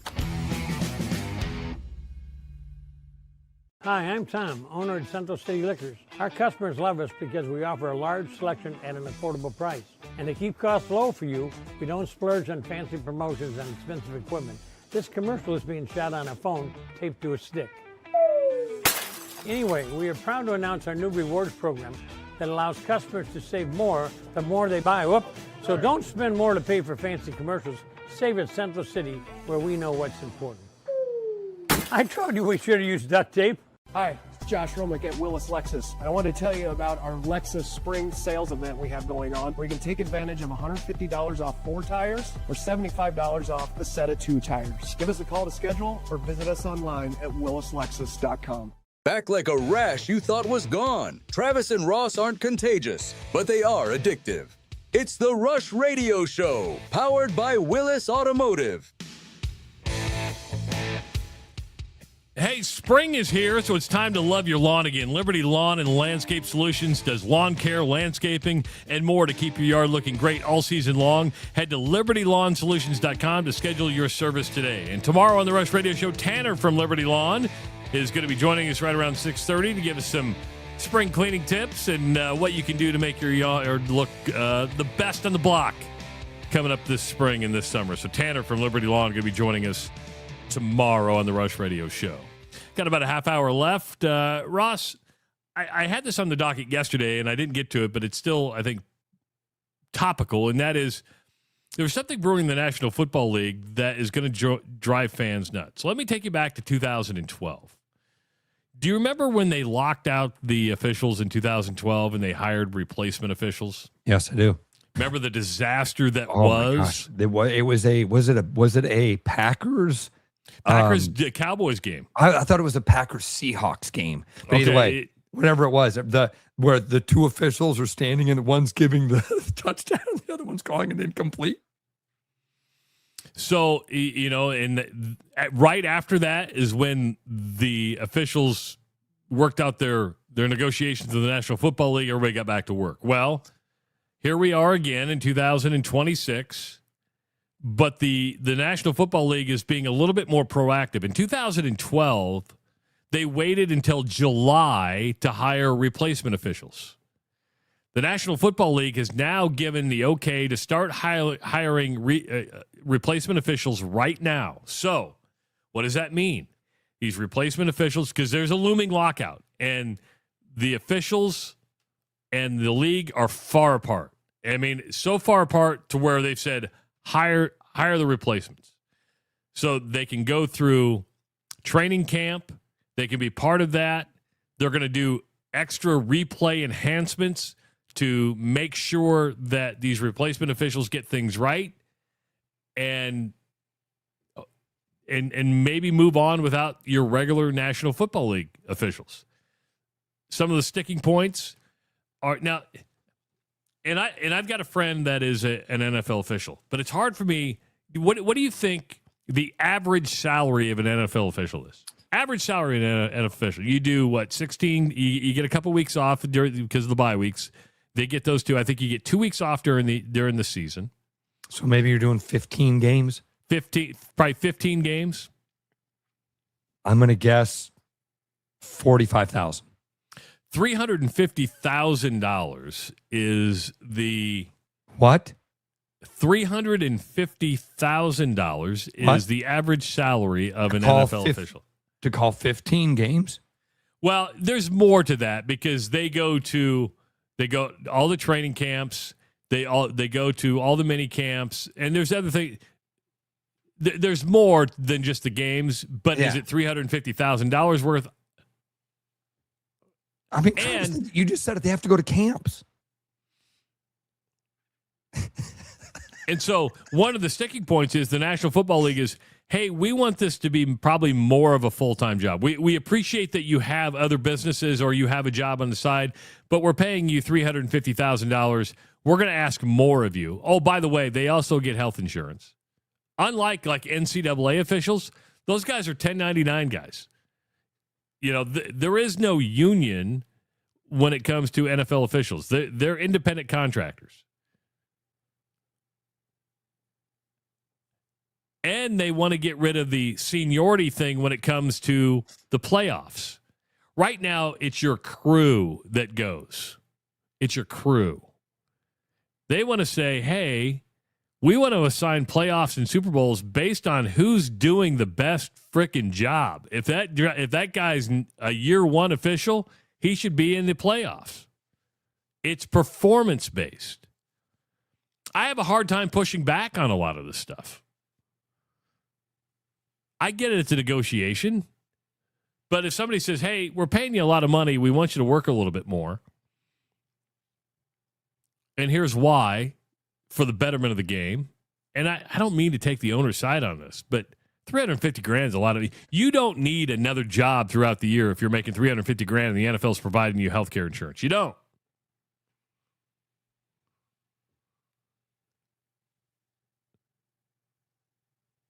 But replacement officials also scare me because of what happened in 2012.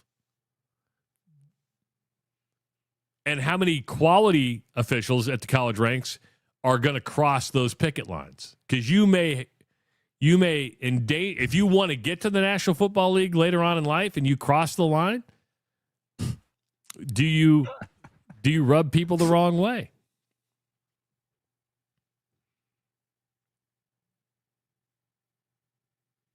I've pissed people off by saying this in the past. It's true. You might not like hearing it. Unions are great until they ain't. Unions have done amazing things for our country. Unions are also bankrupting industries.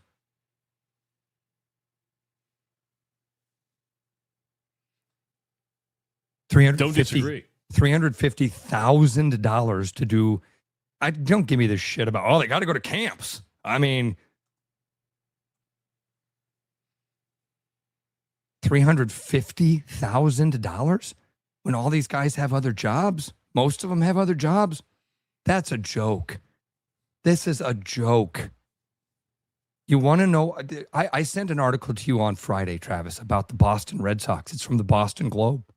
And it's a thing that you and I have kind of nibbled around on the edges for a while. This takes a big bite of the apple, and it says the Boston Red Sox don't need to win anymore. The Boston Red Sox are owned by a hedge fund manager who is maximizing the profit. And they've figured out they don't even have to win. It's the old Cubs model. I was going to say, did the Cubs figure that out years ago? Yes. People are going to show up. And all they're really interested in is squeezing every dime out of the fans. That's it. The Boston Globe did a great, or somebody in a Boston Report, I shouldn't say Boston Globe, did a great breakdown of it. This is what started happening in 2004. This is what Theo Epstein did. This is what happened when the hedge fund manager bought the place. And now look around. There's so many examples of how teams, it's a race to the bottom. And they're still making money. The franchise valuations are doubling and doubling and doubling and doubling. Don't win a game. At all don't professional win a game. sports. Yeah, don't win a game. Sell your franchise for bajillions of dollars. The officials, we talk all the time about how officials are awful. It's a hard job. It's a hard job. They aren't great at it.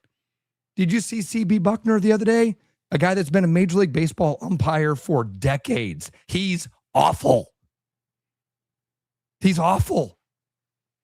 And it took robot strike zones for us to go, oh, wait, this guy's really bad at his job. He's getting paid bank. He's going to retire a millionaire. Why? Because he's really bad at his job. Tell these guys that are making $350,000 a year to kick fucking rocks. Be gone. We'll train other people to come in here and do this job. $350,000? I really thought, Travis, in my head, I was like, man, I imagine they get a couple $1,000s per game. Man, think if a guy got $5,000 to. Well, I mean, is that worth it? Somebody asked earlier, and here it is right here. Humphrey says, I thought they were independent contractors. College officials are. They're independent contractors at the college level. We're talking about the professional ranks. Cloned V96 says, where'd that go? You know, what's the range? Head crew chief versus line. I don't know what the range is. 350 was the story I read on ESPN.com. I just did some digging, so there's some contradictory there. ESPN said the average was 350. The AI says it's between 205 and 250. That's still a lot of money. So, man, why does it cost $1,000 to take your family to an NFL game? Can't figure it out. But you look at some of the like college basketball officials, the high end ones that are going to be doing the Final Four. So if you're a Final Four ref, they don't make anything really. They make paltry money during the NCAA tournament. During the season, those are your high end refs. They're doing probably about $4,000 a game. $4,000 a game times 90 games added up. That's $360,000. Yeah. Now they have to pay for their hotels and their that's their per diem and everything. So they have to pay for their flights and their hotels and their travel. But once you kind of figure that system out, and all the tax write offs you get for it, it's making some pretty good money. And Mike, I want to be clear. I'm not blaming the refs for the high price of NFL tickets. I'm not. It's a factor. It's a factor. And how this all comes about is they got to split the money up. It's more and more money. It's more and more money. Everybody needs more every year. The owners, the shareholders, the coaches, the players, the officials. Every year, everybody needs more. More of what? The fans' money. And sponsors' money, which are fans. I just don't want to see a lockout. I don't want to go through, because you can try to head the problem off, say, well, we waited till July in 2012. Let's do it now. Let's enhance replay. You still have officials that have never done an NFL game going to do an NFL game, and that's not good for the game. We saw it in 2012.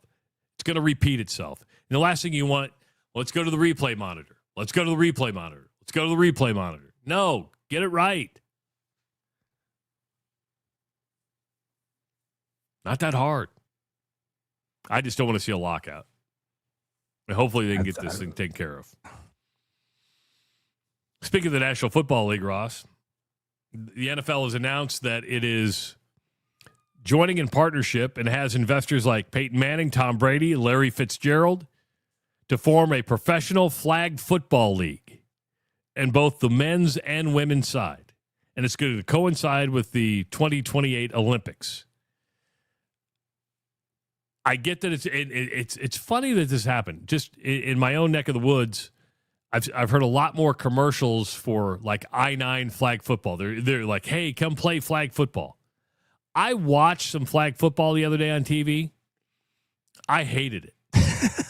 Did you see the one where did you see the flag football team destroy the NFL players though? Yeah, because they play flag football. Because it's not football. It's not football. Stop thinking that it's football.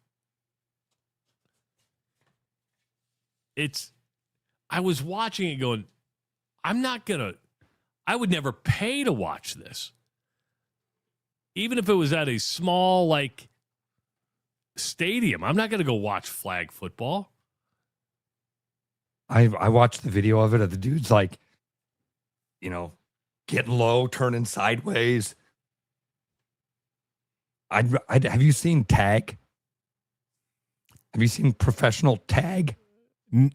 Well, I've seen, tell me if I'm thinking the same thing, where it's just two people and they run around like this obstacle course and they look like hamsters going through a hamster wheel. They're going so fast. Yeah, it's that's more entertaining than flag football. It's just pretty similar stuff. Yes. I thought it was more interesting. You're like, and that's why, Nebraska's added women's flag football. Don't be surprised if Iowa State were to add women's flag football. It's growing. I understand the numbers are growing. And why are they why is the NFL investing in this? Is it because they want to provide more opportunity or because they want to make more money? They want to make more money. Why would Peyton Manning give some of his hard-earned cash to invest in this? To grow the game or to make money? Oh, who's the exclusive television rights holder of Omaha Productions? Okay. There's money to be made out there.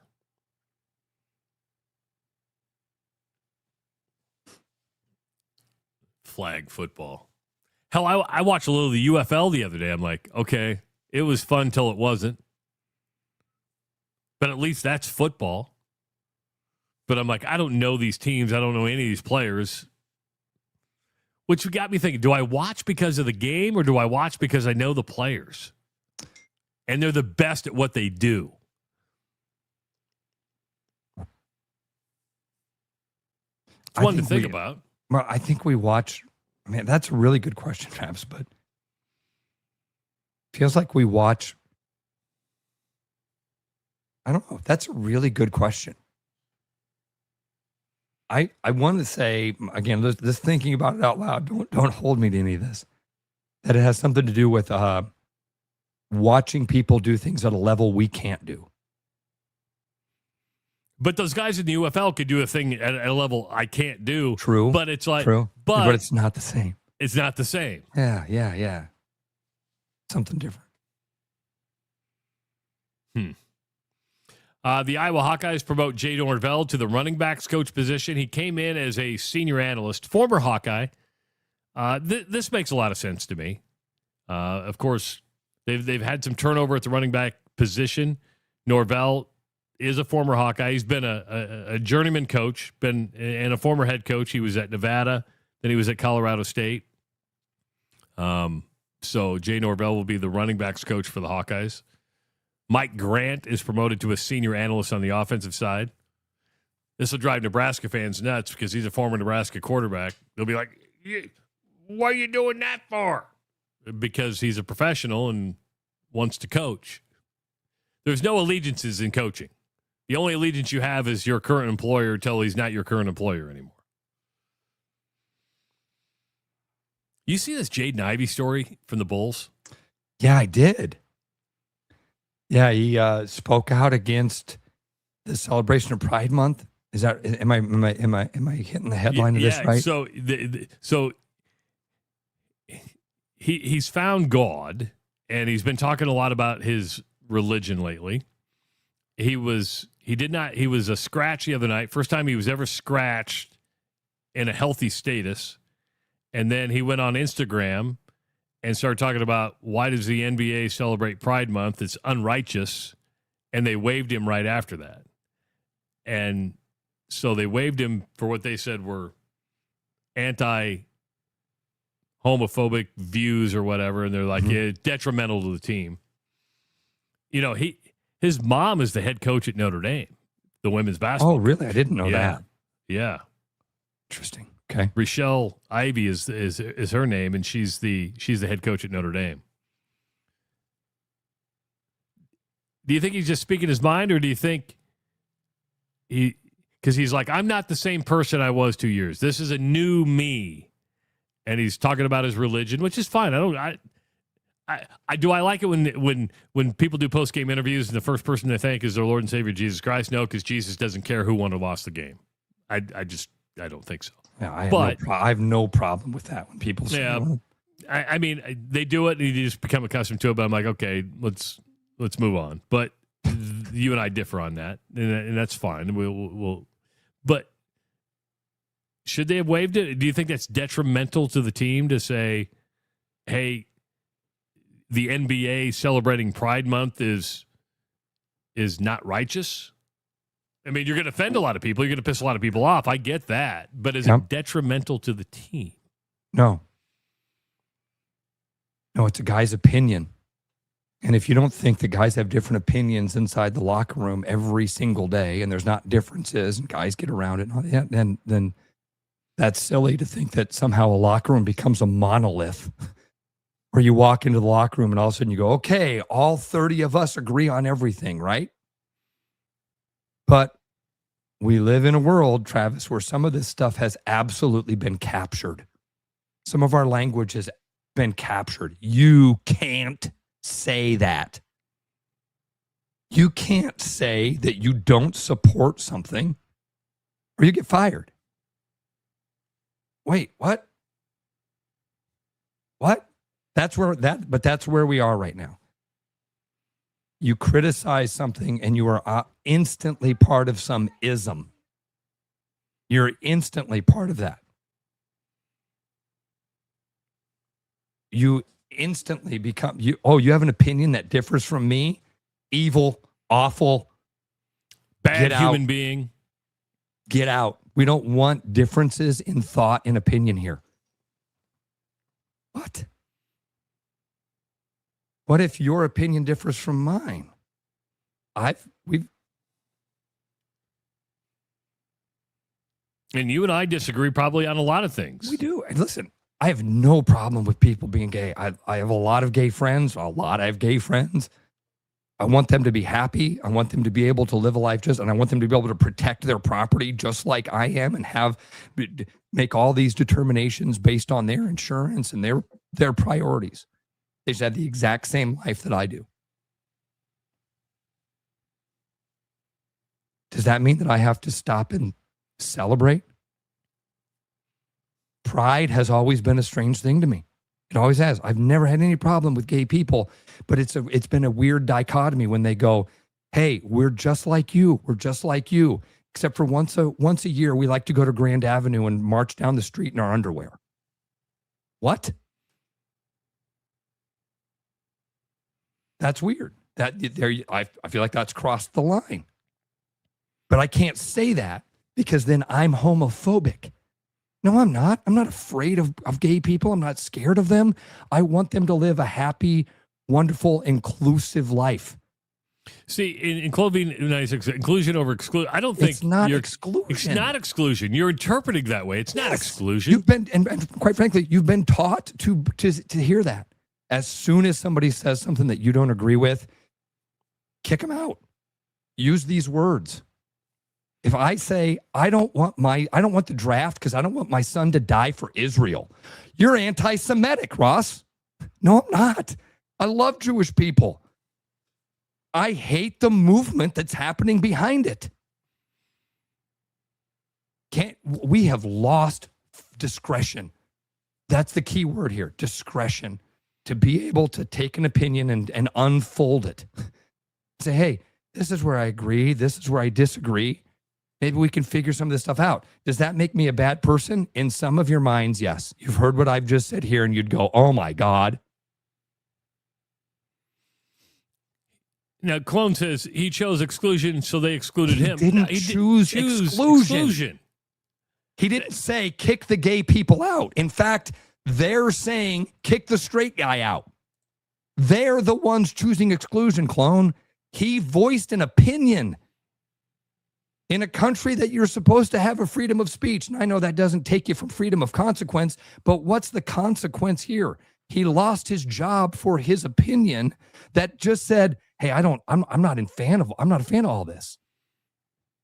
This goes in contrast with some of the things that I believe. Homophobic, get him out of here.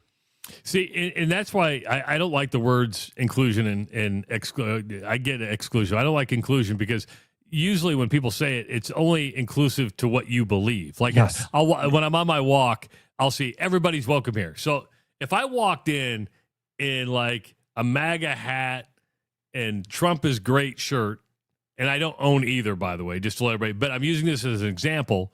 Would you say I would be welcome in your place? Because something tells me I probably wouldn't be. And it's only inclusive if you agree with one's opinions. Frank has nailed it, guys. Frank has nailed it. We are all victims of a psyop happening. The more they can divide us, the weaker we are as a voice. We are in the divide part of divide and conquer right now. I tell you, I miss the days of living in a small town, going to the coffee shop, watching the farmers argue in the morning over coffee, and then go help each other in the fields in the afternoon. That was just candor and fun disagreement, but you're all still friends. Weird way to end the show, but it was a fun show. We'll be back tomorrow morning at 6 a.m. Enjoy your day, everybody. Thanks for listening. Start spreading the news, cause it's time to buy booze, and there's only one place to be. You can see all your friends, the good times never end, unless you're just loitering. It's Central City. We can make your dreams come true. No guarantee your dreams will come true. Central City. All this booze is waiting for you. Look at all this booze.